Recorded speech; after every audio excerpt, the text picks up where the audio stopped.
Hello guys! Magandang araw po sa inyong lahat! Andito na naman ako sa harap ng camera para magbigay na naman ng isang impormasyon na baka hindi nyo pa nalalaman. Pero bago ko simulan, humihiling lang po ako ng kaunting pabor na i-subscribe ang maliit na channel ni Ate Stella ninyo. Maraming salamat po. Guys, ang ating topic ngayon ay nanggaling sa ating isang subscriber. Naiiba po itong kanyang tanong, ngunit hinanapan ko pa rin ng paraan at sinaliksik para lang po matugunan ang kanyang katanungan. So narito po ang kanyang katanungan.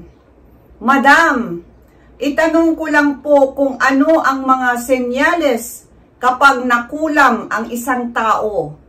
Nitong mga nakaraang linggo, meron akong mga nararamdaman na kakaiba sa aking kalusugan. Ito po'y nagsimula nang maghiwalay kami ng dati kong girlfriend.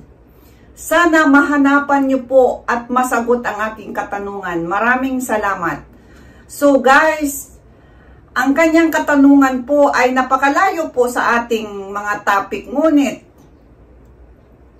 gayon pa man, hinanapan ko ng paraan para lang po masagot ang kanyang katanungan. So, ano nga ba raw ang mga senyales kapag nakulam ang isang tao?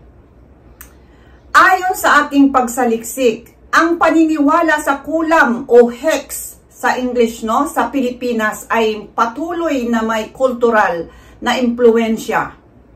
Maraming tao ang naniniwala na ang mga senyales ng mga pagkukulam ay maaring magpakita sa iba't ibang paraan. So, narito ang ilan sa mga karaniwang senyales na sinasabing nagpapahiwatig na ang isang tao ay nakulam. Pero paalala lang po guys, hindi po ito sinasabi na may katotohanan at sinabi ko kanina na ayon sa kultura ng isang bansa o pamahiin. Ngunit itong pamahiin na ito sa Pilipinas ay noong sa una pa yan sa Kastila, no? So, hindi na yan mawala sa atin. Ngunit, ayon pa rin sa aking nasaliksik na merong mga karaniwang senyales na sinasabing nagpapahiwatig ng isang tao ay nakulam. So, number 1, biglaang sakit o karamdaman. Kapag ang isang tao ay biglaang nagkaroon ng hindi maipaliwanag na karamdaman o sakit na hindi gumagaling sa kabila ng paggamot, maaring ito ay itinuturing ng senyales na pagkakulam. So, yan po yung number 1, biglaang sakit o karamdaman. At ang number 2 naman natin ay ang matinding malas. Ayon pa rin sa aking pagsaliksik, may mga tao na naniniwala na ang pagkakulam ay maaring magdulot ng hindi magandang kapalaran, tulad ng sunod-sunod na pagkakaroon ng masasamang kaganapan sa buhay ng isang tao. So, yan po yung pangalawang senyales na maaring magpahiwatig ng isang tao ay nakulam. Matinding malas. At ang number 3 naman, pagkakaroon ng hindi maipaliwanag na pagbabago sa katawan. Ito ay maaaring magpakita sa pamamagitan ng biglang pagbaba ng timbang, pagkakaroon ng mga pasa o sugat na hindi maipaliwanag o anumang kakaibang pagbabago sa pisikal na anyo ng tao. So, yan po yung pangatlo guys, na pagkakaroon ng hindi maipaliwanag na mga pagbabago sa katawan. At ang number 4 naman natin, pagkakaroon ng mga sintomas na hindi maipaliwanag ng medisina o mga doktor. Ang ibig sabihin, hindi maipaliwanag, no, ng mga profesional o sa mga doktor. Minsan, ang isang tao ay may mga sintomas na sakit na hindi maipaliwanag ng medisina o doktor. Tulad ng pananakit ng katawan, pagkahilo o iba pang mga komplikasyon. So, yan po yung number 4, pagkakaroon ng mga sintomas na hindi maipaliwanag ng mga doktor, no? So, yan po yung number 4. At ang number 5 naman natin, pagkakaroon ng mga physical na pagpapakita o tinatawag na physical manifestations sa English, no? Minsan, ang kulam ay pinapaniwalaang magdulot ng mga physical manifestations tulad ng mga pasa o sugat sa katawan na walang malinaw na pinagmulan.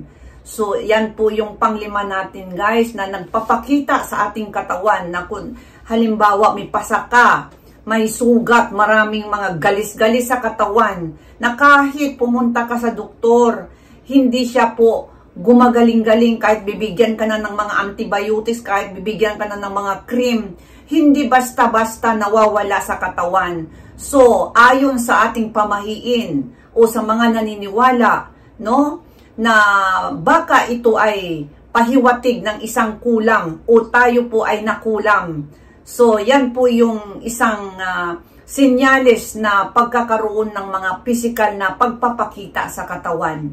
Yan po ay talagang, alam nyo guys, meron talaga akong kilala noon o kilala doon sa namin sa probinsya namin sa Pilipinas na ang dami niyang mga sugat, pero kahit ilang beses nang pabalik-balik sa hospital, sa clinic, mga gamot, mga kung ano-ano ng mga cream na nilalagay niya, hindi talaga siya gumagaling. Ngunit alam nyo ba guys, ito talagang real talk ito ha. Nung maliit pa ako nito, alam nyo guys, nung pumunta siya sa quack doctor, alam nyo di ba yung quack doctor, yung albularyo, at may ritual na ginawa, kasi kami mga bata noon, sabay-sabay kaming mga nagaano kung ano yung mga nangyayari sa mga kapaligiran, at madali yung balita, no, na o si ganito, ganyan.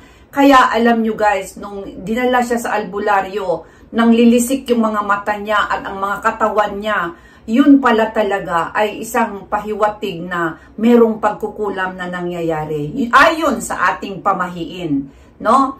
Ngunit, yun na nga ang sinasabi ko, na gayon paman, importante pa rin tandaan na ang mga ito ay bahagi ng kultural na paniniwala at hindi lubos ng insaktong basihan ng pag-aaral o medical na diagnosis, no? Mahalaga pa rin kumonsulta sa profesional na manggagamot kung may mga nararamdaman tayo na naiiba sa ating katawan. Hindi rin natin kaagad paniwalaan na meron tayong mga, halimbawa, meron tayong kagalit, yun na nga, na sa nagtanong na yung ex-girlfriend niya na pagkahiwalay daw niya, nangyari yung merong mga nararamdaman sa katawan. So, hindi pa rin natin masabi na yun talaga ang kadahilanan, guys. Malay mo, kung halimbawa sa sobrang, halimbawa, mahal mo yung tao, naghiwalay kayo, nagkaroon ka ng stress, na pumasok sa yung katawan yung stress at doon nagsilabasan na yung mga kung ano-ano yung mga karamdaman.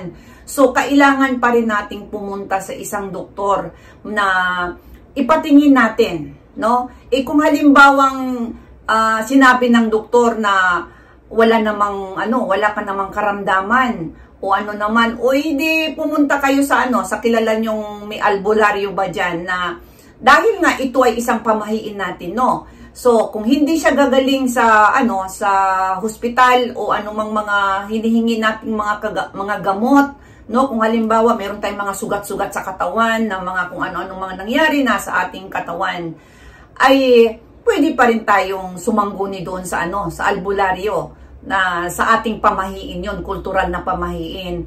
Pero ngunit gayon pa man, sinabi ko na unang-una, pumunta po tayo sa mga profesional na manggagamot, sa doktor, sa clinic, sa hospital. Ipakita po natin kung ano ang nangyayari sa ating katawan. So, hayan po guys, sana nakita mo ang vlog na ito, at ginawan ko na lang din ng kasi na-curious ako.